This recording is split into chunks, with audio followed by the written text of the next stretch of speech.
하는 건데 제가 말씀은 딱 이걸로 할게요. 고린도전서 9장 25절 말씀인데요. 딱 한 구절입니다. 제가 드릴게요.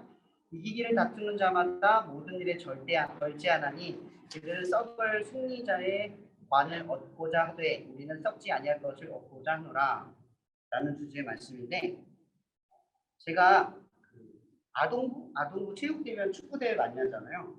그 축구대회를 나갈 때마다 늘 생각 속에서 품었던 것들이 있었고, 또 달란트 시장이라고 하죠. 교회에서 1년 동안 아이들이 열심히 신앙생활을 하고 그걸 가지고 자기가 원하는 걸 살 때 이 달란트 시장을 할 때도 고민을 한 적이 있었어요. 뭐냐면 하나님의 나라의 방식은 내가 노력해서 얻은 것으로 내가 원하는 걸 사는 게 아니라 하나님이 원하는 걸 해야 되는 법을 어떻게 하면 가르쳐 줄까 하고, 축구를 할 때도 이기기 위해서 하는 축구도 중요하지만 이기면서도 하나님이 이기는 방식이 뭔지를 가르쳐 줘야 되겠다는 생각을 굉장히 많이 했었던 기억이 있어요.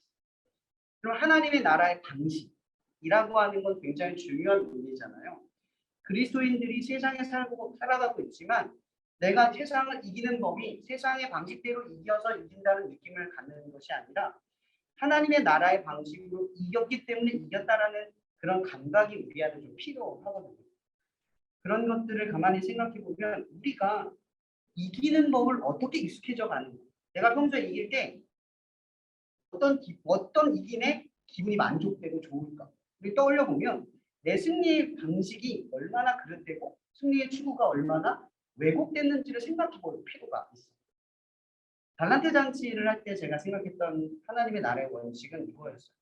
아이들에게 딱 두 가지를 알려주고 싶었어요. 그래서 1년 동안 아이들한테 달란트를 모으게 하면서 다투거나 싸우면 달란트를 모을 수 있고, 그리고 아이들이 원하는 것을 살 때 말씀 설교를 하거나 그 전에 점점 준비를 하면서 말했던 게 뭐였냐면, 우리가 가진 것으로 사랑하는 사람에게 무언가를 줄 때 그게 진짜 가진 것의 행복이다라고 많이 가르쳐 줬어요.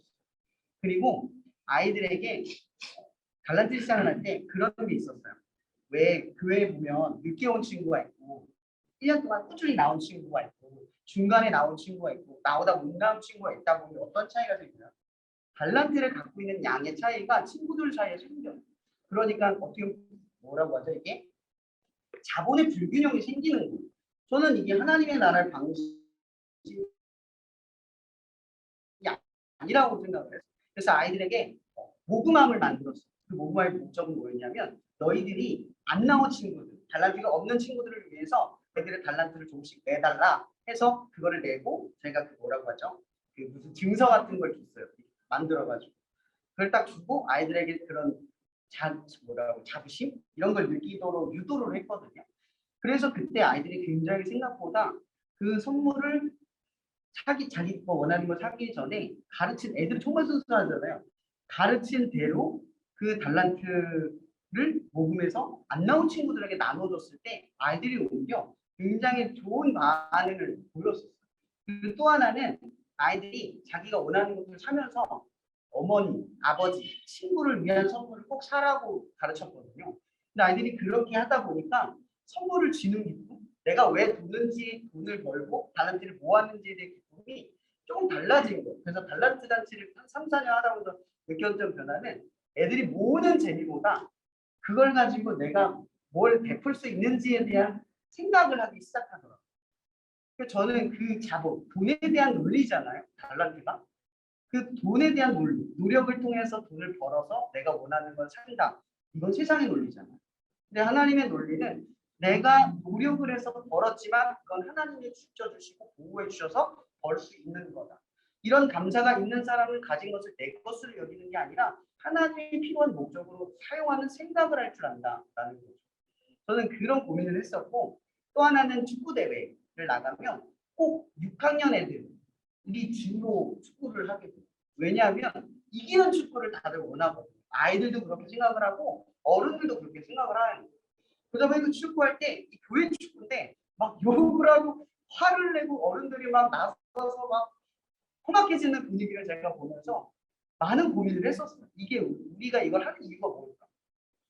세상과 다른 축구대회의 목적이 뭘까라는 고민을 진짜 많이 하면서 저는 그때 생각의 전환을 틀어서 오히려 지기로 마음을 먹고 아이들을 설득했던 기억이 있어요.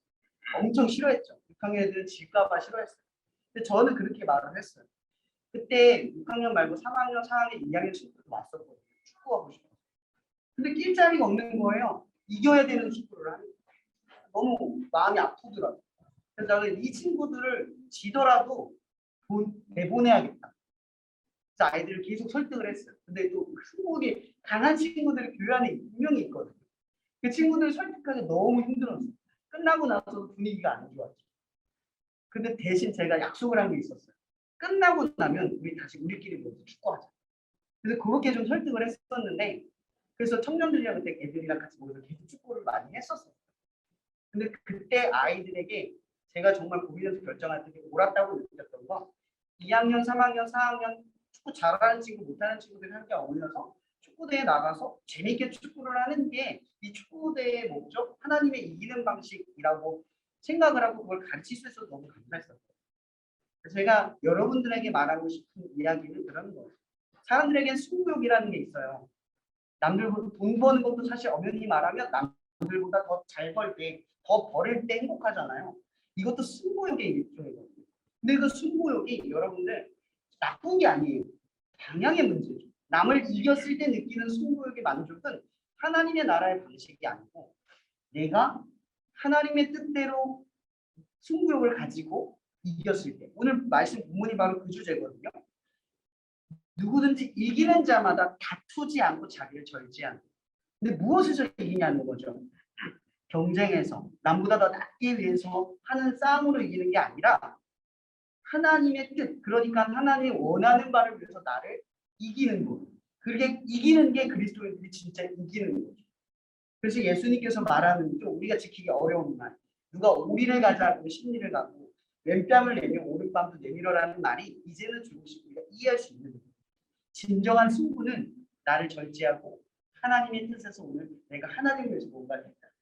라는 그 감각이 느껴졌을 때, 그 승부욕의 만족감이 튀어졌을 때, 우리도 변화가 있는 것이고 그런 변화를 위해서 그릇된 승리욕, 그러니까 승리감을 바꿔서 생각해 볼 필요가 있다라는 거예요.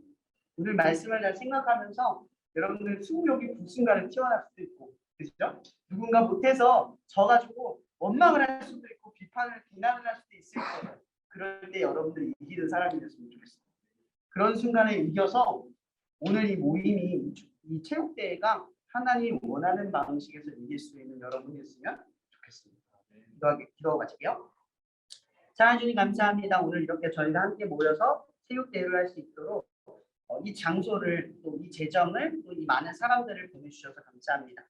오늘 이렇게 예수의 이름으로 모인 우리가 하나님의 뜻 안에서 정말 즐겁고 만족감을 누릴 수 있도록 이기는 자에게 주시는 그 성취감, 세상에서 이겨서 얻을 수 없는 그 만족감을 이 시간 우리가 누리게 도와주셔서 하나님의 나라의 방식으로 살아갈 수 있는 우리 되게 하여 주시옵소서.